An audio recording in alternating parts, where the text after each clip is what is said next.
working out of my actual phone. The antenna's right here. Here's the device going to the phone, going to the antenna. All right, today we're going to bring a media player, and this is an actual antenna for your computer. It has a USB, but they give you two different converters: USB Type A, male, and then a Type C. All right, and then they give you a USB Type A to Type A.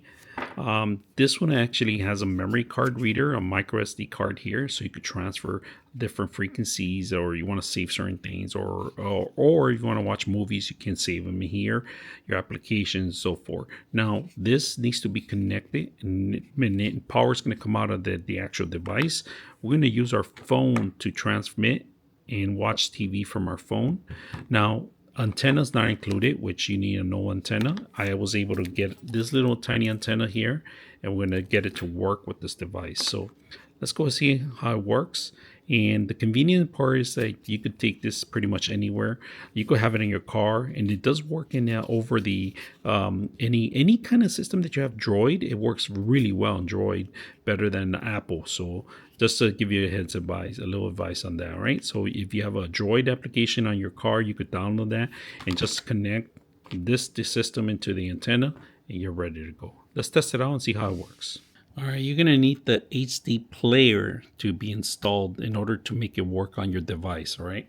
All right, here's the device scanning all the channels. So you guys can see, it's finding a bunch of them in here. So you have to wait and find out until the end. So the way it works, I have it connected here on my Type C to the actual device. And you can put a micro SD card, of course, and then here it goes all the way to the antenna. Now these are all my local channels. I'm gonna hit this one next. Look at this, guys. Just got it to work. It's working with a little antenna, but look at this. You can watch your TV shows. I'll turn it down on the actual system itself. Look at that, one cable with the extended on my actual system is working. So I kind of moved it right now, so it's going to try to see if frequencies loose or changes. So once you got it set up, there you go. See, just make sure you have a good antenna signal. I do have this antenna. It's a little small antenna, so you can watch TV on your iPad, on your Droid, on your iPhone. As long as you have the connection Type C, you're able to do it. And also you can connect it to your computer too.